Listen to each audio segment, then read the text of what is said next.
Eagle பர்னிச்சரில் festival of discount sale. உலகத்தரம் வாய்ந்த பர்னிச்சர்கள் என அனைத்தும் சென்னையிலேயே மிக குறைந்த விலையில். இது குறித்து பேசுவதற்காக பத்திரிகையாளர் திரு சுவாமிநாதன் இணைந்திருக்கிறார். சுவாமிநாதன், வணக்கம். வணக்கம்.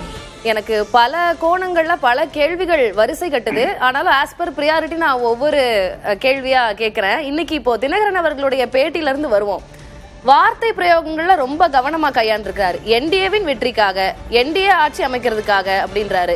2021 தவறிய அம்மாவின் ஆட்சியை இந்த முறை கொண்டு வருவதற்காக சொல்லியிருக்காரு. குறிப்பா இபிஎஸ் குறித்த கேள்விக்கு அவர் பெயரை கூட சொல்லல, அதிமுகன்னு கூட அவர் உச்சரிக்கல. இதை எப்படி புரிஞ்சுக்கலாம்? டிடிவிக்கு இன்னும் ஒரு பக்கம் தயக்கம் இருக்கா, இல்ல அரசியல் ரீதியாக வேற வழி இல்ல, இதுதான் தேர்தலை எதிர்கொள்ள சரியான முடிவாக இருக்கும் அப்படின்னு இந்த முடிவு எடுத்திருக்காருன்னு புரிஞ்சுக்கணுமா? இல்ல, நிச்சயமா அவருக்கு தேர்தலை எதிர்கொள்வதற்கு இதுதான் சரியான முடிவு. அது எந்த புள்ளியில சொல்றேன் அப்படின்னு பாத்தீங்கன்னா, ஏற்கனவே அவர் கிட்டத்தட்ட அவருடைய ஓட்டு திரள் அப்படிங்கிறது திராவிட முன்னேற்ற கழக எதிர்ப்பாளர்கள் தான் அவர் கூட இருக்காங்க. அதிமுகவை இவர் மீட்பாருனோ அல்லது அதிமுகவுக்கான அந்த தலைமைத்துவத்தை இவர் கேள்விக்குள்ளாக்கிக்கிட்டே வந்ததுனாலோ இயல்பாகவே திரண்ட ஒரு ஓட்டு வங்கி. அது ஆரம்ப காலத்துல இருந்து திமுக எதிர்ப்பு ஓட்டு தான். அவர் திமுக கூட்டணிக்குள்ளேயும் போக முடியாது. தாவேகா இயல்பாகவே இப்ப பல சிக்கல்களுக்குள்ள இருக்காங்க.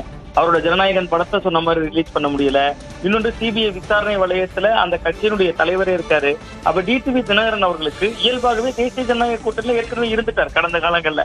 சோ அது இயல்பாகவே ஒரு பொருந்தக்கூடிய கூட்டணி தான் அவருக்கு. இன்றைய நாள்ல அவர் சொல்ற இடம் அந்த முக்கியமான இடம். அவர் இன்னொரு விஷயம் கூட சொல்றாரு அந்த நேர்காணல்ல, ரொம்ப குறிப்பா அந்த செய்தியாளர்கள் சந்திப்புல சொல்றாரு, தேசிய ஜனநாயக கூட்டணிக்கு யாரு முதல்வர் வேட்பாளர்னே உங்களுக்கு தெரியும், தெரிஞ்சுக்கிட்டே என்ன கேக்குறீங்கன்னு அவர் சொல்லுகிற பொழுது அவரும் சமரசத்துக்கு தயாராயிட்டார். நீங்க எடுத்த உடனே இன்னைக்குதான் ஒரு இணைப்பு நடந்திருக்கு, ஏறக்குறைய ஒரு கூட்டணிக்குள்ள வந்திருக்காரு என்பது அவங்க ரெண்டு பேருக்குமான ஒரு ஒற்றுமைக்கான பாலம் தான். முதல் நாள்லயே அவர் எடப்பாடி பழனிசாமி அவர்களை முதல்வரை ஏத்துக்கிட்டே நான் களத்துக்கு போறேன்னு சொல்வதை விட அது பிரதமர் நரேந்திர மோடி அவர்கள் வர்ற நாள்ல இருந்து அந்த மாற்றம் தெரியும் நமக்கு. இன்னைக்கு முதல்ல அவர் பேசுகிற பொழுது இந்த குரல்ல தான் அவர் பேசி ஆகணும். ஏன்னா நேற்று வரை அவருடைய டோன் வேற ஒன்றாக இருந்தது இல்ல. நீங்க அண்மையில நடந்த அவங்க கட்சியினுடைய அந்த கூட்டத்துல மட்டும்தான் எதிரியா இருந்தா என்ன, துரோகியா இருந்தா என்ன, யாரா இருந்தா என்ன, தேர்தல் நேரத்துல எது வேண்டுமானாலும் செய்யலாம்னு அவர் பேசுற தொழில இருந்து அவருடைய குரல் மாற ஆரம்பிக்குது. நேரடியா அவர் உடனடியா அதை எடப்பாடி பழனிசாமி அவர்கள் தான் முதல்வர் இன்னைக்கே உடைத்து சொல்லிட்டாருன்னா, இவருக்கு கூட திறந்திருக்கிறவர்கள் எப்படி திமுக எதிர்ப்பாளர்களோ அதே மாதிரி இன்னொரு கோணமும் இருக்குல்ல. எடப்பாடி பழனிசாமி அவர்களுக்கு எதிரானவர்களும் இவர் பின்னாடி கடந்த காலங்களில் இருந்திருக்காங்க. சோ அப்ப அந்த இதையும் அவர் பார்ப்பாரு. அது தன்னால நடக்கணும். காலப்போக்கில் இன்னும் 2-3 நாட்கள் அதை மாற்றுவாங்க. இன்னைக்கு பாத்தீங்கன்னா எடப்பாடி பழனிசாமி அவர்கள் ட்வீட் போட்டிருக்காரு, அதுல வரவேற்கிறார், டிடிவி தினகரன் அவர்களை வரவேற்கிறார். அப்படி பார்த்தா அவரும் இறங்கி வந்திருக்கிறார். அப்ப இவரும் இறங்கி வர்றதுக்கான ஒரு சூழல் இருக்கும். மொத்தத்துல இது தேசிய ஜனநாயக கூட்டணிக்கு நல்ல பலன் தரக்கூடிய ஒரு அணுகுமுறையா தான் இருக்கும் அப்படின்னு தான் நான் பாக்குறேன். நிச்சயமா சுவாமிநாதன், நீங்க பேசுனதுல ஒரு நுணுக்கமான பகுதியை பேசியிருக்கீங்க. ஏன்னா அவர் கடந்த ஒரு 5-6 செய்தியாளர் சந்திப்பு டிடிவி தினகரனோட பார்த்தோம்னா, கடைசி செய்தியாளர் சந்திப்புல அவருடைய நிலைப்பாடுல மாற்றம் இருக்கிறத எல்லாருமே புரிஞ்சுக்க முடிஞ்சது. ஆனா அதுக்கு முன்னாடி வரைக்கும் 2021 துரோகம் ஆட்சிக்கு வந்துடக்கூடாது அப்படின்னு நினைச்சோம். அதை எதிர்த்து உருவாக்கப்பட்ட கட்சி தான் அமமுக. துரோகத்தை வீழ்த்தாமல் நான் ஓய மாட்டேன் இப்படின்லாம் நிறைய, அதாவது திமுக தலைவர் ஸ்டாலின் வச்ச விமர்சனங்களை விட அமமுக பொதுச் செயலர் டிடிவி தினகரன் எடப்பாடி பழனிசாமி அவர்களை நோக்கி முன் வச்ச விமர்சனங்கள் தான் ரொம்ப காட்டமாக இருந்திருக்கும். இப்படி இருந்த சூழ்நிலையில இப்ப இவங்க எல்லாம் இதை மறந்து ஒரு சமரசத்தோட சென்று நாளைக்கு பிரச்சாரத்துல மேடைக்கு போகும்போது, பொதுக்கூட்டத்துக்கு போகும்போது அந்த இணக்கப்பாடு எப்படி வெளிப்படும் நம்ம எதிர்பார்க்கலாம்? அதையெல்லாம் எப்படி அதிமுக தொண்டர்களோ அமமுக தொண்டர்களோ எப்படி அதை கிரகிச்சுப்பாங்க? நிச்சயமா இது மிக மிக முக்கியமான ஒரு கேள்வி, முக்கியமான ஒரு இடம் அப்படின்னு பாக்குறேன். நீங்க டிடிவி தினகரன் அவர்கள் அதிமுகவோட உடன்பாடு இல்லாம எதிர்கரல் எழுப்பிட்டு வெளியில நின்றுட்டு இருந்தார். அதே மாதிரி அதிமுகவும் டிடிவி தினகரன் அவர்களை ஒரு பொருட்படுத்தாத தன்மையில களமாடிட்டு இருந்தாங்க. பட் ரெண்டு பேருக்குமே வெற்றி இல்லைல்ல. அந்த இடம் தான் ரெண்டு தரப்பு தொண்டர்களையுமே விரக்தி அடைய வைத்திருந்தது. திமுக தொடர் வெற்றி 2019 பாராளுமன்ற தேர்தலில் இருந்து தொடர் வெற்றி பெறாங்க. அன்றைய காலகட்டத்திலிருந்தே அமமுக தென் மாவட்டங்கள்ல டெல்டா பெல்ட்ல அதிமுகவுக்கு கடுமையான சேதத்தை ஏற்படுத்திட்டு வருது. அதனோட வீரியம் சொல்லுவோம்ல, ஒரு இயக்கம் வீரியமா செயல்படுற காலம், நீர்த்து போகிற காலம். அப்ப அந்த வீரியமாக அமமுக செயல்பட்ட காலம் தான் உங்களுக்கு 2019 பாராளுமன்ற தேர்தலா இருக்கலாம், 21 சட்டமன்ற தேர்தலா இருக்கலாம். கிட்டத்தட்ட 21 தொகுதிகள்ல தென் மாவட்டங்களையும் டெல்டா பெல்ட்லையும் அதிமுக கூட்டணியோட தோல்விக்கே காரணமா இருந்தாங்க. இதெல்லாம் கடந்த கால வரலாறு அடிப்படையில நீங்க கேட்டதை போல ரெண்டு பேரும் எளியும் புனையும் மாதிரி ஏறக்குறைய திமுக அதிமுகவை போல அதிமுக அமமுக மோதிக்கிட்டாங்க கிரவுண்ட்ல. பட் அதிமுகவுக்கும் திமுகவுக்கும் இருக்கிற அந்த மோதல் என்பது தேர்தல் வெற்றி தோல்வியோடு சம்பந்தப்பட்டது. இது ஒரு உட்கட்சி விவகாரத்தோடு சம்பந்தப்பட்டது. அவர் ரெண்டு தரப்பு தொண்டர்களுமே இயல்பாவே டயர்ட் ஆயிட்டாங்க ஒரு கட்டத்துல. ஐயோ இவரும் வந்து அவங்கள சேர்க்க மாட்டாரு, இவரும் தாழ்ந்து போக மாட்டாரு அல்லது இறக்கி வர மாட்டாரு என்பதாக இரண்டு தரப்பு தொண்டர்களுக்குள்ளயுமே அதிருப்தி. ஏன்னா இப்ப அதிமுகவாவது 66 சீட்டு ஜெயிச்சிருந்தாங்க, அமமுகவோட சட்டமன்ற பிரதிநிதித்துவம் 0 தான். அவரே வந்து கோவில்பட்டி போன்ற தொகுதியில நிக்கிறாரு. கயத்தார் ஒன்றியத்துல அவருடைய சொந்த சமூக ஓட்டுகள் மொத்தமா கை கொடுத்தாலும் கூட ஒரு அதிமுக என்கிற ஒரு சக்தியிலிருந்து நிக்கக்கூடிய கடம்பூர் ராஜு அவர்களை அவரால் வீழ்த்த முடியல. சோ இப்ப இந்த இடம் தான் ரெண்டு தரப்பு தொண்டர்கள்ட்டையும் ஒரு சோர்வு இருக்கு. உள்ளபடியே தென் மாவட்டங்கள்ல இப்ப பேசுகிற பொழுது கிரவுண்ட்ல ரெண்டு தரப்பும் கூட்டணிக்குள்ள வந்துட்டாங்கிறதே இந்த தொண்டர்கள் கிட்ட ஒரு உற்சாகமா தான் இருக்கு. அவங்க இணைய தயாரா தான் இருந்திருக்காங்க ஆல்ரெடியே. பட் இந்த இரண்டு தலைவர்களுடைய அந்த விஷயத்தினால அவர்கள் பின்னால் திரண்டு இருக்கக்கூடியவர்களும் அந்த மனநிலையில் இருந்திருக்காங்க அப்படின்னு தான் நான் உள்வாங்கிக்கிறேன். ஒன்று. இன்னொன்று, எடப்பாடி பழனிசாமி அவருடைய அணுகுமுறை. இப்ப சமீப நாட்களாக அவரு இதே கிட்டத்தட்ட எடப்பாடி பழனிசாமி அவர்கள்ட்ட ஒரு 6 மாதங்களுக்கு முன்பெல்லாம் அவர் பேசுகிற பொழுதெல்லாம் டிடிவி தினகரன் அவர்களை பற்றி கேட்கிற பொழுது அது முடிந்து போன கதையினார். அவருடைய பார்வையிலேயே பாதையிலேயே அதுல மாற்றம் தெரிந்தது. டெல்லியில அமித்ஷா அவர்களை சந்தித்து விட்டு வந்த போது கொடுத்த செய்தியாளர்கள் சந்திப்புல ஒரு மாற்றம் தெரிந்தது. அது மட்டும் இல்லாம முக்குளத்தோர் ஓட்டுகள் போன முறை உங்களுக்கு பெரிதாக கை கொடுக்கல அதிமுகவுக்கு. நீங்க ஒட்டுமொத்த தென் மாவட்டங்களையும் 18 தொகுதி தான் ஜெயிக்கிறாங்க. டெல்டா பெல்ட்ல மொத்தமே 4 எம்எல்ஏக்கள் தான் ஜெயிக்கிறாங்க அதிமுகவுக்கு. அதுக்கெல்லாம் காரணம் டிடிவி தினகரனுடைய பிரிவு தான். நம்ம இந்த நேரத்துல இன்னொன்னு என்னது முக்கியமா ரியாக்ட் ஆகுது அப்படின்னு நீங்க பாத்தீங்கன்னா, கிரவுண்ட்ல இப்ப அண்மையில எடப்பாடி பழனிசாமி அவர்கள் தென் மாவட்டங்களுக்கு பிரச்சாரம் பண்றப்ப மதுரையில பசுமன் முத்துராமலிங்க தேவர் ஐயா அவர்களுக்கு பாரத ரத்னா விருது வழங்கணும்னு கேட்கிறாரு. மெல்ல மெல்ல அவருடைய குரலை வந்து அந்த தரப்பு மக்களுக்கான உரையாடலா மாத்துறாரு. இதெல்லாம் சேர்ந்து ஒரு இணக்கமான போக்க கிரவுண்ட்ல கொடுக்கும் அப்படின்னு தான் நான் பாக்குறேன். பட் இது வந்து இனிமேல் உள்குத்து வேலை இருக்கும், இவங்க அவங்களுக்கு வேலை செய்வாங்களா, அவங்களுக்கு இவங்க வேலை செய்வாங்களாங்கிறத தாண்டி ரெண்டு தரப்புமே உள்ளபடியே சோர்வுல இருக்காங்க. இந்த சோர்வை போக்குகிற அறிவிப்பா தான் இந்த அறிவிப்பு இருக்கு அப்படின்னு தான் நான் பாக்குறேன். எனக்கு ஒரு இந்த கால நேரம் எப்போ இந்த மாற்றம் நடந்தது டிடிவி தினகரன் அவர்களிடம் அப்படின்றத நீங்க டீகோட் பண்ண முடியுமா திரு சுவாமிநாதன்? ஏன்னா கடந்த நவம்பர் டிசம்பர் ஸ்டார்டிங் வரைக்குமே தொடர்ந்து அவர் ஏடிஎம்கேன்னு கூட சொல்ல மாட்டாரு, இடிஎம்கேன்னு சொல்லுவார். எடப்பாடி திமுக அப்படின்னு தான் சொல்லி கொடுத்திருந்தாரு. அவ்வளவு காட்டமான விமர்சனங்கள். கடந்த செய்தியாளர் சந்திப்புல மட்டும்தான் அந்த நிலைப்பாடு மாற்றம். அந்த ஒரு 10-20 நாள்ல என்ன நடந்திருக்கும்?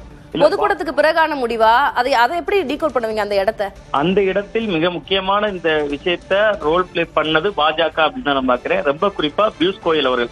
இதற்கு முன்பு நமக்கே தெரியும், தேர்தல் பொறுப்பாளராக பாஜகவிலிருந்து நியமிக்கப்பட்டிருந்தவர் பைஜெயந்த் பாண்டா. அவர் நீண்ட அனுபவசாலி தான். ரொம்ப பெரிய அளவுல ஏற்கனவே பல மாநிலங்கள்ல சென்ற பகுதிகளில் எல்லாம் அவர் தேர்தல் வெற்றியை பதிவு செய்திருந்தார். ஆனா திடீர்னு அவரை மாற்றிக்கொண்டு பியூஷ் கோயலை கொண்டு வந்தாங்க. பியூஷ் கோயல் தமிழக அரசியலோடு நெருங்கிய தொடர்புடையவர். நீங்க அதுல இன்னும் எப்படி சொல்லலாம்னா, கடந்த 2019 பாராளுமன்ற தேர்தலில் அவர் தான் பொறுப்பாளராக இருந்தாரு. அது மட்டும் இல்லாம எடப்பாடி பழனிசாமி அவர்கள் முதல்வராக இருந்த காலகட்டத்துல மத்திய அரசுக்கும் மாநில அரசுக்குமான இடையில இருக்கக்கூடிய ஒரு இணைப்பு பாலம் சொல்லுவாங்கல்ல, இங்க உள்ள தகவல்கள் அங்க பாஸ் பண்றது, அங்க இருந்து இங்க முறையான தகவல்களை சேர்க்கிறது. சோ எடப்பாடி பழனிசாமி அவர்களுக்கு நெருக்கமானவராகவும் பியூஷ் கோயல் இருந்தாரு. சோ அப்ப அவருக்கு அதிமுகவினுடைய முக்கியத்துவம் தெரியும். நீங்க இப்படி பிளவுபட்டு இருக்கிறது எந்த அளவுக்கு தேர்தலில் தோல்வி ஏற்படுத்தும் 2019 அவர் பார்த்திருக்கிறார். கிட்டத்தட்ட 39 நாடாளுமன்ற தொகுதிகளில் தேனியில மட்டும்தான் ஜெயிக்குது, ஒரு தொகுதி தான் ஜெயிக்குது. சோ அப்ப அவர் பியூஷ் கோயல் அவர்களுடைய காய் நகர்த்தல், அதுக்கு பின்புதான் இவருக்கு சந்திப்பதற்கான வாய்ப்புகள் கிடைக்குது டிடிவி தினகரன் அவர்களுக்கு. இது ஒரு பக்கம். இன்னொரு கோணம் நான் என்ன நினைக்கிறேன்னா, அவருக்கு இன்னொரு சாய்ஸ் தான் நிச்சயமா திமுக இல்ல, முதல்ல இருந்தே இல்ல. ஏன்னா அவர் வந்து திமுக எதிர்ப்பு. நீங்க இப்படி கற்பனை பண்ணி பாருங்களேன், அம்மா மக்கள் முன்னேற்ற கழகம் திமுக கூட்டணி அப்படிங்கிறது பட்டவர்த்தனமா அது வந்து ஒரு ஒரு ஒரு ஓட்டரசியலை நோக்கி நகர்ந்துட்டாங்கிற ஒரு தோற்றத்தை தந்துரும். சோ அந்த சூழல்ல தான் அவருக்கு விஜய் ஒரு சாய்ஸா இருந்தார் ஒரு 2-3 மாதங்களுக்கு முன்பு வர. கரூர் சம்பவத்துக்கு பின்பு விஜய் அரசியல் கொஞ்சம் தொய்வாக அந்த ஜனநாயகன் படம் ரிலீஸ் ஆகிறதுல தயக்கம் வருது. சோ இந்த மாதிரியான சூழல்கள் அந்த கட்சியே இவ்வளவு சிக்கல்ல இருக்கு. அதற்கு போய் இப்ப யாராவது போய் இணைந்து கொண்டால், கூட்டணிக்குள்ள போய் கொண்டா அது இன்னும் கொஞ்சம் சிரத்தையா இருக்கும்னு கூட நினைத்திருக்கலாம். பட் இது பாஜகவினுடைய நகர்வு தான். இது முழுக்க முழுக்க பாஜகவினுடைய நகர்வு தான். இன்று கூட அவர் தேசிய ஜனநாயக கூட்டணியில் இணைந்திருக்கிறேங்கிற வார்த்தையை தான் அவர் சொல்றாரு. நீங்க முதல் இதுல கேட்டீங்க, அதிமுக என்கிற வார்த்தையோ எடப்பாடி பழனிசாமி அவர்களுடைய பேரையோ சொல்லல. அதுவும் சொல்லுவார். பிரதமர் மோடி அவர்கள் வருகைக்கு பின்பு அவர் அந்த மாதிரியான மாற்றங்கள் நடக்கும். பட் இதுல வந்து ரெண்டு தரப்புக்குமே லாபம் இருக்கு அப்படின்னு தான் நான் பாக்குறேன். ஏதோ அதிமுக மட்டும் லாபம், டிடிவி தினகரன் தரப்புக்கு மட்டுமே லாபம் கிடையாது. ரெண்டு தரப்புக்குமே இதுல லாபம் இருக்கும். ஒரு சின்ன உதாரணம், ஒரே ஒரு தொகுதி மட்டும் சொல்ல ஆசைப்படுறேன். உசிலம்பட்டின்னு ஒரு தொகுதி. அந்த தொகுதியில வந்து கிட்டத்தட்ட அதிமுக தான் எம்எல்ஏ. ஐயப்பன்கிற ஒரு எம்எல்ஏவா இருக்காரு. இப்ப ஓபிஎஸ் டீம்ல இருக்காரு. அந்த தொகுதியில அமமுக மட்டும் 55,000 ஓட்டு எடுத்தாங்க. இவ்வளவுக்கு அந்த அதிமுக ஜெயிச்சிருக்கு. அப்ப அதிமுகவோட வேல்யூ என்ன, அமமுகவோட பிளே என்னங்கிறதுக்கு இந்த தொகுதி ஒரு உதாரணம். பட் வெறும் 500 ஓட்டுல தென்காசியில தோக்குறாங்க. அங்க அமமுக 10,000 ஓட்டுக்கு மேல இருக்குது. அப்ப இது ஒவ்வொரு மாவட்டத்திலும் அவங்களுக்குன்னு ஒரு ஓட்டு வங்கி தென் மாவட்டங்கள்ல இருக்கு. ரொம்ப குறிப்பா ஒரு சமூகம் இருக்கக்கூடிய பகுதியில தென் மாவட்டத்திலயும் இருக்கு, டெல்டா பெல்ட்லயும் இருக்கு. சோ இது அதிமுகவுக்கு இந்த தேர்தல்ல ஒரு பெரிய பலமாக இருக்கும். அவர்களும் ஒரு வெற்றி வாய்ப்புள்ள தொகுதிகளை தேர்ந்தெடுத்துக் கொண்டார்கள்னா, எண்ணிக்கை குறைவாக இருந்தாலும் வெற்றி வாய்ப்புள்ள தொகுதிகளாக அதுவும் இருக்கும் அப்படின்னு தான் நான் பாக்குறேன். திரு சுவாமிநாதன், இதுக்கு முன்னாடி நிறைய செய்தியாளர்கள் டிடிவி தினகரன் அவர்களிடம் கேள்வி எழுப்பும் போது ஊடகங்கள் தான் இது போன்ற வதந்திகளை பரப்பிக்கிட்டு இருக்கீங்க, சான்ஸே இல்ல, எடப்பாடி பழனிசாமியின் தலைமையை ஏற்கவே முடியாது அப்படின்னு சத்தியம் மட்டும்தான் பண்ணல, அந்த அளவுக்கு அவர் வலிமையாக சொல்லி கொண்டிருந்தார். இப்போ அவரே அதை உண்மையாக்கி இருக்கிறார். இந்த நிலையில நீ இத எடப்பாடி பழனிசாமி அவர்கள் எவ்வாறு கையாளுகிறார்னு நினைக்கிறீங்க? அவருக்கு இது ஒரு ஸ்ட்ராங்கான பாயிண்டா இருக்கு அப்படின்னு பாக்குறீங்களா? மாஸ்டர் மைண்ட் இதுல திரு இபிஎஸ் அவர்கள்னு எடுத்துக்கணுமா, இல்ல பாஜக ஹைகமாண்ட்னு எடுத்துக்கணுமா? இல்ல, பாஜக இதுல பிளே பண்ணிருக்காங்க. பட் எடப்பாடி பழனிசாமி அவர்கள் இறங்கி வந்திருக்காருன்னு நான் பாக்குறேன். இன்னைக்கு வாழ்த்து போட்டிருக்காருல அவரோட ட்விட்டர் பக்கத்துல, அவர் உடனடியாக ஒரு வாழ்த்தை தெரிவித்திருக்கிறார். மக்களை காப்போம், தமிழகத்தை மீட்போம். அவர் ஏற்கனவே கிட்டத்தட்ட தமிழகம் முழுவதும் பயணம் போயிருக்காரு. அந்த பயணத்தினுடைய வார்த்தையவே நிறைவாக வைத்து எங்களோட கைகோர்த்திருக்கிறார், வரவேற்கிறேன் அப்படின்னு போட்டிருக்காரு. இது ஒரு மாற்றம் தானே. அப்ப எடப்பாடி பழனிசாமி அவர்களும் சமரசத்திற்கு தயாராகி இருக்கிறார் அப்படிங்கறதா தான் இது உணர்த்தது. பட் இதுக்கு மேல இது எடப்பாடி பழனிசாமி அவர்களுடைய வெற்றியா பாஜகவோட வெற்றியா என்பதை தாண்டி நம்ம யோசிச்சோம்னா, இப்ப டிடிவி தினகரனுடைய பதிலே அது இருக்கு. தேசிய ஜனநாயக கூட்டணியில் இணைந்திருக்கிறேன் அப்படிதான் சொல்றாரு. தேசிய ஜனநாயக கூட்டணிக்கு தலைமை தமிழ்நாட்டுல அதிமுக. அந்த அதிமுகவோடு இணைந்திருக்கிறேங்கிற வார்த்தை பெயரும் கூட இன்னும் வரல. அது போக போக வரலாம். ஏன்னா அவருக்கு தெரியும் அதிமுகவோட வேல்யூ என்ன, அதோட இம்பார்ட்டன்ட் என்ன, பாஜக தமிழ்நாட்டில் என்ன ரோல் பண்ணும் அப்படிங்கிறது தெரியும். பட் இப்ப தேசிய ஜனநாயக கூட்டணியில் இணைந்திருக்கிறேன் அந்த கூட்டணி பேரை தான் சொல்றேன். இப்ப நீங்க தமிழ்நாட்டுல போயிட்டு எல்லாரும் இந்தியா கூட்டணியில இருக்கும்னு சொல்ல மாட்டாங்க, திமுக கூட்டணியில இருக்கும்னு சொல்றாங்க. அந்த ரெண்டுக்குமான இடைவெளி வித்தியாசம் இருக்குல்ல. நீங்க தமிழ்நாட்டுல இருக்கிறது இந்தியா கூட்டணி அகில இந்திய அளவுல பலமா இருக்கு. அந்த காங்கிரஸ் அங்க இருக்கு, கம்யூனிஸ்டுகள் இருக்கு. பட் இங்க ஒரு கூட்டணி புதுசா வந்தாங்கன்னா நாங்க திமுக கூட்டணியில் இணைந்தோம்பாங்க. பட் இங்க அந்த தேசிய ஜனநாயக கூட்டணி அகில இந்திய அந்த வடிவத்தையே டிடிவி தினகரனும் சொல்றதுல இருந்தே நமக்கு புரிந்து கொள்ள முடியுது. பாஜக இதுக்கு பின்னால் சில காய் நகர்த்துகள் செய்திருக்காங்க. பட் எடப்பாடி பழனிசாமி அவர்கள் அப்புறம் எடுப்பாருன்னு தான் நான் பாக்குறேன். ரெண்டு பேருக்கு நல்ல ரிலேஷன்ஷிப் இல்ல, அதனால இதுவரைக்கும் இல்ல, அதனால அந்த பாஜக அந்த ஸ்பேஸ் எடுத்துக்கிட்டு. நீங்க நேரம் அன்புமணி ராமதாஸ் விஷயத்தை பொருத்தி பாருங்களேன். அவர் எடப்பாடி பழனிசாமி அவர்களை தானே சந்திச்சாரு.